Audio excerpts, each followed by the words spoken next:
Tensions between Pakistan and India have erupted into a full-scale military confrontation. In a powerful defensive response, the Pakistan Air Force reportedly shot down 5 Indian fighter jets, 3 Rafales, 1 Su-30, and 1 MiG-29 after they allegedly violated Pakistani airspace. Additionally, an Indian surveillance drone was intercepted and destroyed near the Shakargarh border.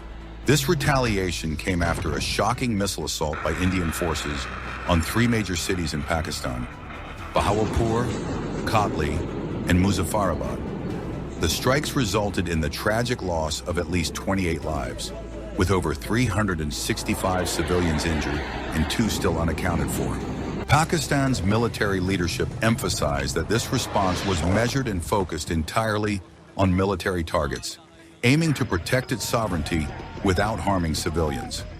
As both nations escalate their rhetoric and readiness, the world watches closely, fearing the start of a new and dangerous chapter in South Asia's history. The situation remains tense, with global leaders urging restraint from both sides. Will diplomacy prevail, or is this the beginning of a wider conflict?